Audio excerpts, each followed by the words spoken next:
bienvenidos al Observador 107.9. Estamos haciendo el pase con el señor Horacio Martín Cavac.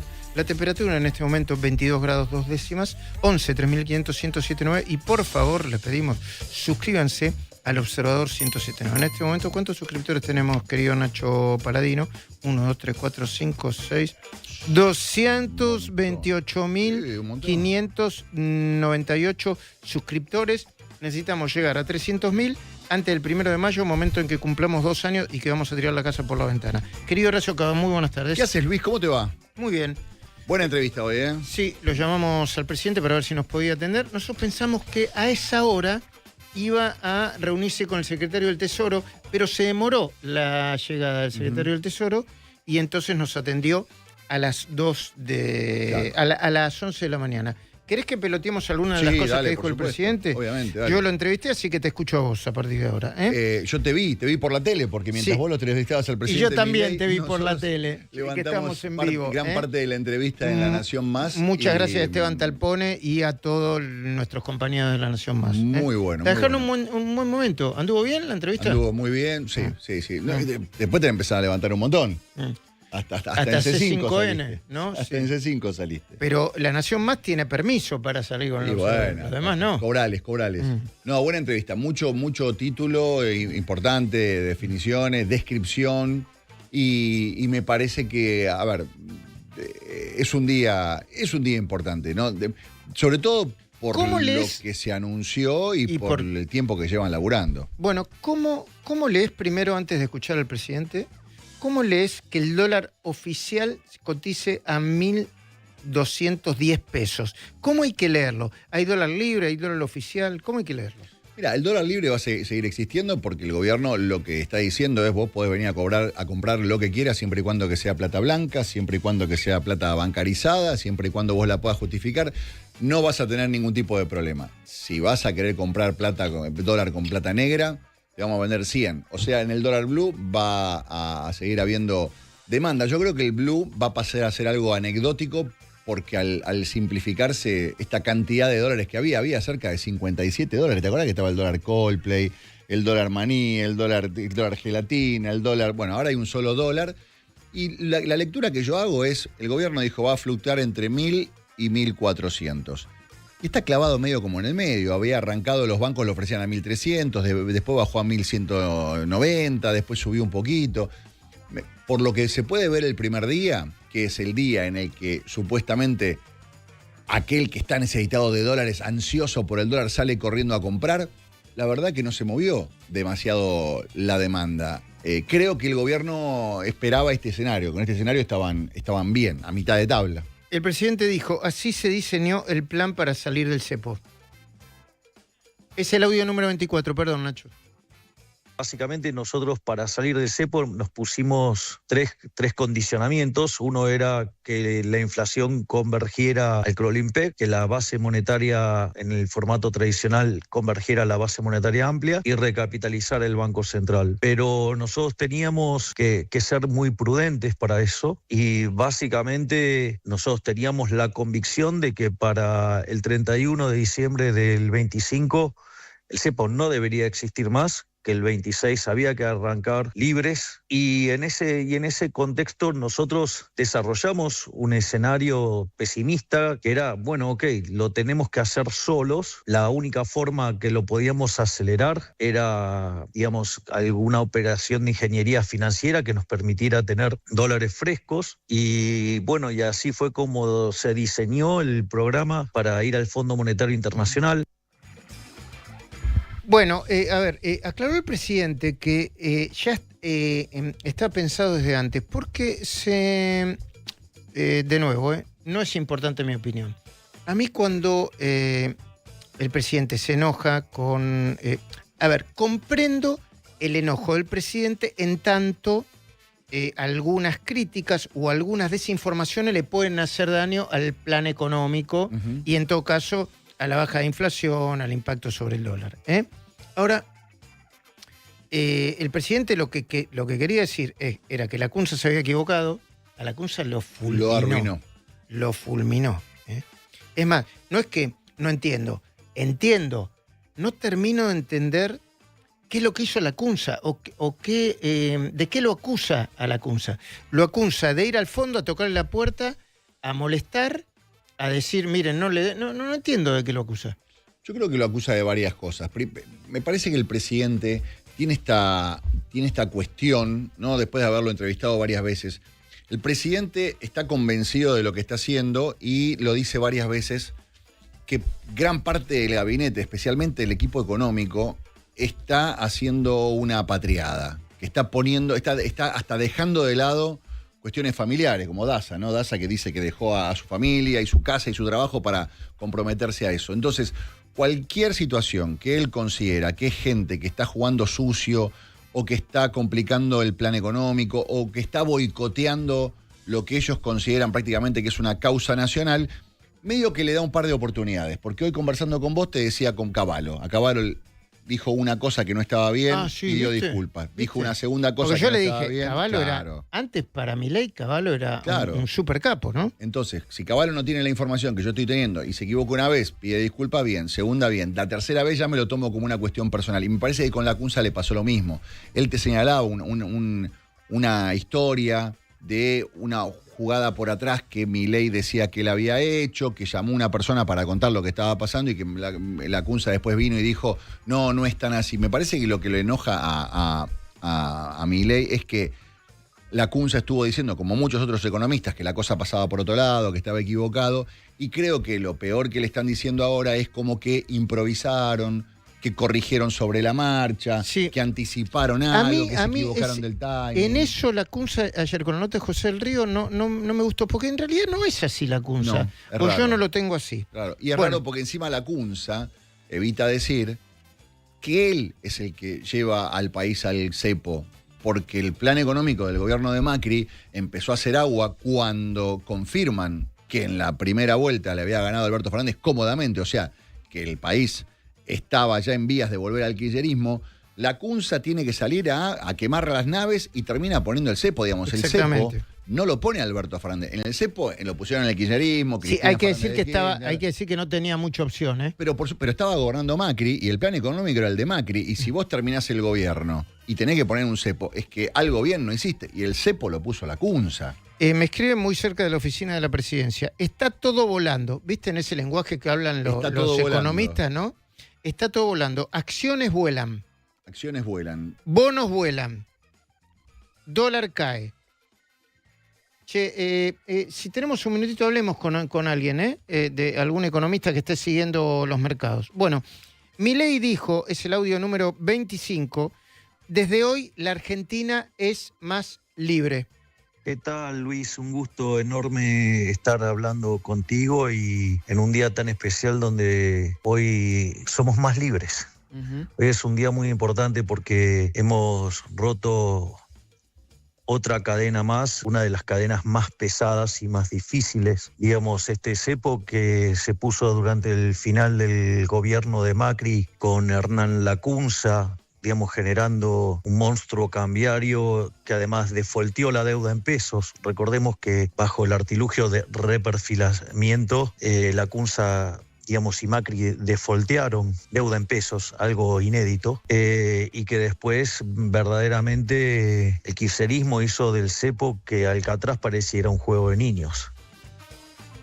El kirchnerismo hizo el cepo que Alcatraz fue un juego de niños, claro, pero fíjate que recuerda que el que pone el cepo es la CUNSA, el que ayer salió a decir, bueno, el plan sí, más o menos. Yo creo que a Milei y a muchos economistas, y sobre todo los veo que están respondiendo prácticamente todos, medio como que les indigna que los que pusieron el cepo o los que no pudieron evitar tener que volver a poner el cepo, más los que vivieron con el cepo, los kirchneristas, porque gran parte del gobierno de Cristina y todo el gobierno de Alberto y Cristina fue bajo cepo, ahora le estén cuestionando, tardaste, no tardaste, viniste, pusiste, te adelantaste y sobre todo improvisaste. Por lo que están diciendo es que fue todo casi un mecanismo de relojería en el que estaban negociando con el Fondo, con el Banco Mundial, con ayuda de otras entidades y encima de todo plazos hacía 8 meses. Sí.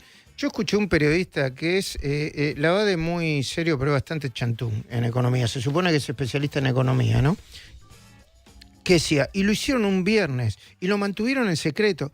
¿Qué esperaba? A ver, es una decisión muy delicada desde el punto de vista de los mercados, obvio, ¿no? Digo, perdón, si hubiese sido el kirchnerismo, también lo hubiera hecho así. Yo supongo, ¿no? Qué sé yo. Es lo básico. Mira, lo del secreto, yo tengo confirmado que de las negociaciones solamente estaban al tanto algunos de los del equipo económico. Creo que 4, nada más, los principales. Y Milei, que gran parte del gabinete se enteró de lo que se venía cuando los convocaron, ¿viste? Cuando apareció el viernes la información de convocaron al gabinete, que no sé qué, y todos dijimos, bueno, ¿habrá algún anuncio? No, los convocaron para contarles que tenían que firmar el decreto en el que se anulaba el dólar blend, y ahí se enteraron que iban a levantar el cepo, y casi, no te digo que los encerraron, pero más o menos, estuvieron casi incomunicados para que no trascendiera la información, y gran parte de la información se enteraron en esa foto que publicó el presidente Milei, de todo el gabinete mirando cómo Caputo anunciaba el fin del cepo.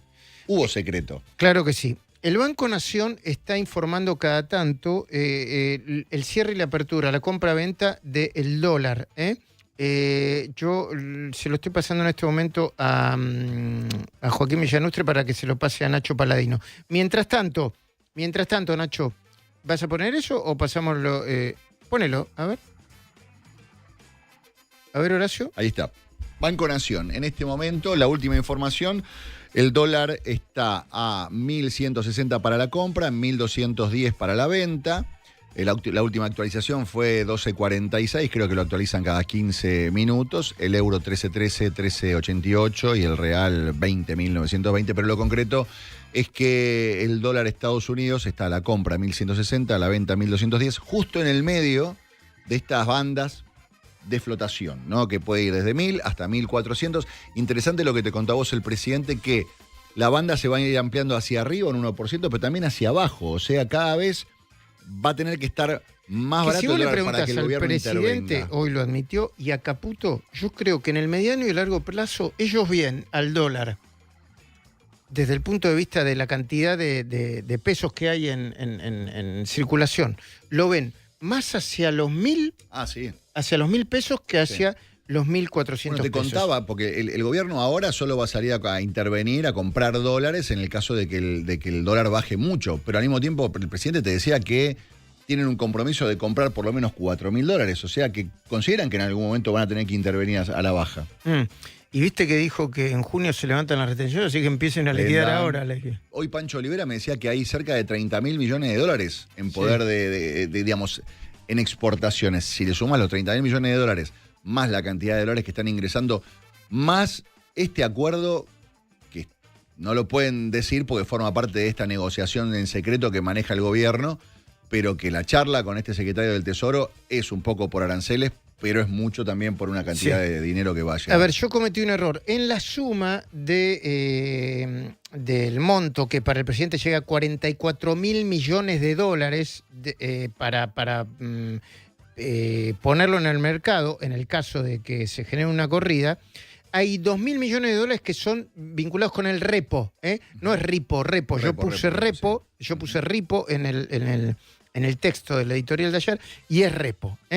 Grupo Corben es referente en soluciones de movilidad y redefine las reglas en sintonía con el futuro para que puedas moverte, explorar y vivir al ritmo de tus sueños. Porque la movilidad es más que desplazarse, es la libertad de llegar más lejos cada día, y es nuestro propósito llevarte ahí a donde quieras ir. Grupo Corben, nos movemos al futuro con vos. En el audio número 29, Javier Milei critica a los economistas y así, cucarachos, pero con K creo que le dice, ¿no? Cucarachos, exactamente.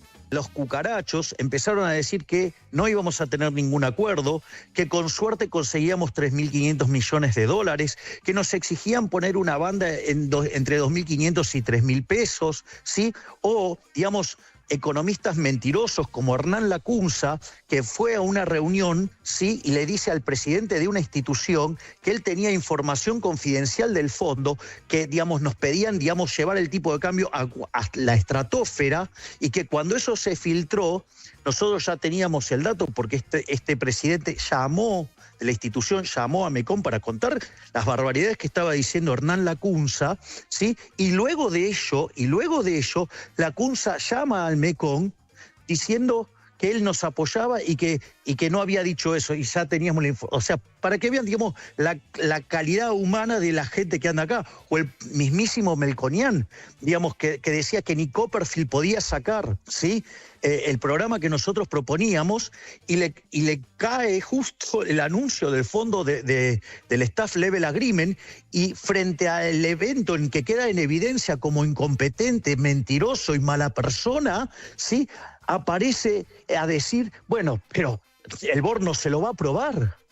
Es decir, lo que quiero que sepan, es decir, la cantidad de inestabilidad que intentaron generar tantos, digamos, los cucarachos, de los cuales no me sorprende nada. Bueno, los cucarachos de los cuales no me sorprende. Ahí contó lo de la Cunza, ¿no? Fuerte. Claro. Es esta cosa de él medio como que no se enoja por una sola cosa. Cuando se enoja y hace explícito el enojo es porque vienen varias cosas y él siente que torpedea. Una cosa es no tener información y por ahí tirar algún tipo de idea, y otra cosa es, él siente que hay gente que está haciendo daño con sus declaraciones, que hay alguien detrás de esas declaraciones. Por eso señala algunos economistas y por eso señala algunos periodistas que estarían detrás de hacerle daño y no tanto informar. Bueno, yo le hice dos preguntas básicas, las que había que hacer. Una era cómo va a impactar el precio del dólar en la inflación. Y si la inflación del 3,7% iba a ser un pico muy difícil de bajar. Me responde en el audio número 31, Nacho Paladino. Acaba de publicar Martín González Rosada de la Universidad Torcuato Di Tella. Especialista en datos de la pobreza. Sí, es un econometrista de recontra refuste.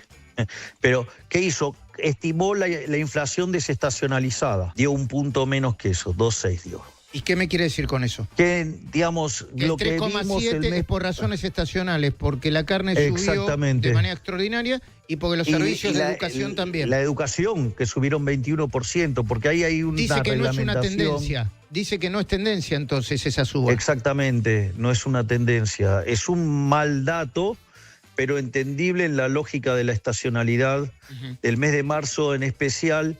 Ahí se conjugaron dos elementos muy negativos. Uno es la estacionalidad. Fíjese que lo de educación es muy fuerte por cómo está regulado, digamos, el tema de los aumentos de la educación. Si usted eso lo libera, básicamente deja de tener esos sobresaltos.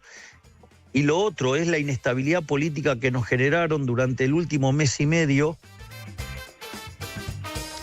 Claro, esto es lo que plantea Milei, que hay un montón de cosas que se venían negociando hace mucho tiempo y mucha de la rosca económica política, porque él lo que da a entender es que detrás de cada una de esas declaraciones había algún interés político por debilitar el plan del gobierno. Entonces, mientras a la espera de estos anuncios, en vez de quedarse más o menos tranquilo, no, tiraron petardos, tiraron torpedos, complicaron un poco, le sumaron volatilidad al mercado, cuando estaba todo a punto de cerrarse. Digamos, lo que está diciendo es, estos puntos de inflación que se vieron en marzo y sobre todo que se van a ver en abril, en gran parte es por lo que petardearon los que opinaron y no tanto por lo que realmente pasaba. ¿Tenías datos? Tengo datos de cómo se está comportando el mercado, que a vos recién te decían, está todo verde. El Merval 1.5 para arriba. YPF en la última jornada subió casi el 10%. Todo está, mira, todo lo que es Argentina está para arriba. Bolsas y mercados argentinos 5.5%, Agrometal 7%, Grupo Financiero Galicia 2.2%. Sociedad Comercial de Plata 3 puntos para arriba, todo para arriba. Muy bien.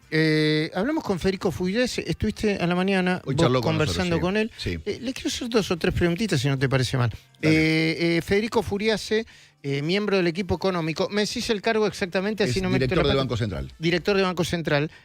Muy buenos días o muy buenas tardes. Horacio Cavac, Luis Majul saluda. ¿Cómo va? Federico. Buenas tardes. Federico, te voy a hacer las 2 preguntas que todo el mundo se hace. Bueno, primero, a esta altura, como están cerrando los números del primer día sin cepo, ¿son números satisfactorios, alentadores para ustedes? A ver, es lógico que el mercado y la gente ponga mucho énfasis en este día de hoy. Lo que queremos transmitir es que del equipo económico estamos muy tranquilos. Este es un proceso que recién arranca, este nuevo esquema cambiario. Y lo importante es que los fundamentos, como venimos diciendo, son sólidos. Esta nunca la vimos. Hay superávit fiscal, la cantidad de pesos emitida está fija, y ahora tenemos un Banco Central que se recapitaliza con 19.000, casi 20.000 millones de dólares en lo inmediato, con lo cual que son reservas de libre disponibilidad y líquidas. Y eso genera fundamentos sólidos. Entonces, para los que decían que iba a haber una devaluación, el dólar está operando en la zona de 1.200. Recordemos que 1.360 había cerrado los dólares financieros el viernes pasado, con lo cual, digamos, está sucediendo todo en línea con lo que estamos esperando. Cada paso que damos, cada secuencia en la que vamos avanzando con este programa de estabilización que está pensado y diseñado, como siempre decimos, desde que estábamos en la consultora, con el ministro Luis Caputo, el presidente del Banco Central Santiago Bausili y Martín Botier, ya estaba diseñado. Entonces eso es muy importante de marcar. El esquema de bandas, el ministro lo habló con el Fondo Monetario, para que tengan una idea, en agosto del año pasado. La idea era cerrar el acuerdo en diciembre del año pasado, a más tardar enero, febrero de este año. ¿Me escuchan bien ahí? Perdón. Perfectamente. Y solo se demoró por lo que tiene que ver con la negociación del monto del programa y sobre todo del monto inicial. Este es un programa, como es distinto a todos, no es un programa donde se hace un apoyo presupuestario. Todo lo que tiene que ver con la estabilización macroeconómica, el orden fiscal y monetario ya se logró, porque ese era nuestro programa, y el fondo se acopló a lo que era nuestro programa, y de esta manera nos permitió acelerar el proceso de salida del cepo con la recapitalización del Banco Central. Como los programas con el fondo son de apoyo presupuestario, el desembolso inicial generalmente constituye el 20, el 30% del total del programa. Este era un monto inicial mucho más fuerte, y eso fue lo que demoró de alguna manera la negociación con el fondo. Ahora, Federico, estos movimientos del dólar, ¿van a tener un impacto en los precios, en la inflación, en el alza del precio de los productos? Mirá, en principio, primero que el dólar en el que está operando de 1.200 está por debajo de los dólares financieros del viernes pasado, que llegaron a estar en la zona de 1.350, 1.360, producto de la volatilidad y la especulación que había en relación a la incertidumbre y la especulación que generaba el acuerdo con el fondo, ¿no? Pero perdón que te interrumpa, pero ¿hay que leerlo así? Sí. ¿O hay que leerlo como una suba del dólar oficial de, no sé, del 5, 6, 7%? Bueno, por eso te decía, respecto a los dólares financieros, hay una baja. Respecto al dólar oficial, si hay una recomposición de precios, el punto es que la macroeconomía está diseñada, está seteada de tal manera, en términos de que tenés superávit fiscal y no hay emisión monetaria, con lo cual, si hay una remarcación, mientras los fundamentos macroeconómicos estén sólidos y persistan en el tiempo, lo que va a generar es que si hay un traslado a precios, después la inflación vuelve a bajar. Entonces, eso es lo importante. Nosotros estamos mirando el mediano a largo plazo, no si hay una remarcación de corto plazo. ¿Por qué? Porque de este lado está la tranquilidad de un equipo que está mirando los fundamentos y tenés superávit fiscal, la cantidad de dinero está fija y eso te da la pauta, ahora con un Banco Central que está recapitalizado con las reservas, para que siga el proceso de desinflación y de baja de la pobreza. Se entiende. La presencia del secretario del Tesoro implica un eventual préstamo directo del Tesoro de los Estados Unidos, porque esto me parece que, si es así, no sería habitual. No sabemos si es así. ¿Qué tenés para decir? Lo único que tengo para decir respecto a la visita del secretario del Tesoro de Estados Unidos, y me parece que conceptualmente es lo más importante, es que la señal de que en un contexto tan clave para Estados Unidos, donde hay mucha volatilidad en los mercados, el secretario del Tesoro de Estados Unidos haga una visita a la Argentina, es una señal de apoyo totalmente, y me parece que esa es digamos, con lo que hay que quedarse. Hay un apoyo muy, muy fuerte de Estados Unidos en un momento clave para Argentina, y aún en una situación donde Estados Unidos obviamente está en una situación muy compleja respecto a las políticas y a cómo están los mercados, con lo cual me parece que esa es la lectura principal. Te voy a hacer escuchar algo que me dijo el presidente hace minutos sobre el campo y las liquidaciones, para después escuchar tu reflexión. El presidente Javier Milei diciendo que el campo se apure a liquidar. Dale. Bajaron parte de las retenciones. Supongo que van a seguir bajando, entiendo. Hay un conjunto de bienes no tradicionales, regionales, que se las eliminamos, permanente. Y a las exportaciones tradicionales se las hemos bajado transitoriamente, es decir, que vuelven en junio. Sí, porque dijimos que eran transitorios. Así que es más, avísele al campo que si tiene que liquidar, liquide ahora, porque en junio le vuelven las retenciones, claro. Me parece que no va a tener necesidad, que lo deben estar escuchando, presidente, y viendo por la cantidad de gente que está escuchando y viendo bueno, eso lo puede controlar usted. Yo estoy en el despacho. Bueno, es un chiste final, pero Furiase, ¿al campo le conviene liquidar ahora así como está o va a esperar que el dólar suba un poco más? Mirá, buen punto el que marcás. El programa está diseñado para que el dólar vaya a buscar el piso de la banda, por las mismas razones que te decía de que hay macrofundamentos muy sólidos en términos de superávit fiscal, no hay emisión monetaria y el Banco Central tiene un respaldo con estos 20.000 millones de dólares que van a recapitalizar sus reservas, muy importante, que le da credibilidad a las bandas, en primer lugar. Segundo punto, se llega a este contexto con tasas de interés en pesos que vienen subiendo, con lo cual eso obviamente también ayuda a esa decisión. Y además ahora corre la ventana hasta junio, la ventana en la cual está la baja temporal de retenciones, que en junio se vuelven a subir las retenciones. Recordemos que además, dentro de este anuncio del programa con el fondo, además de la recapitalización del Banco Central y la salida del cepo, hay nuestro programa anunció un aumento de la meta de superávit fiscal que tenemos nosotros, que está por arriba inclusive la del fondo, donde fortalecemos el superávit fiscal a 1,6 puntos del producto. Entonces, todos esos son indicadores en los cuales favorecen el contexto de la liquidación. Federico Furiase, director del Banco Central, gracias por atendernos. Te mando un abrazo. Por favor, un placer. Muchísimas gracias, Luis. Bueno, ahí está.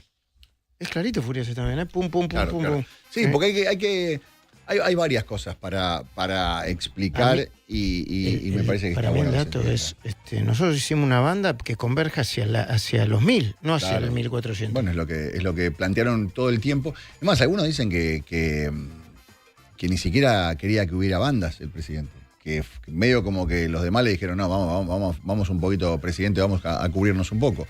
Así que...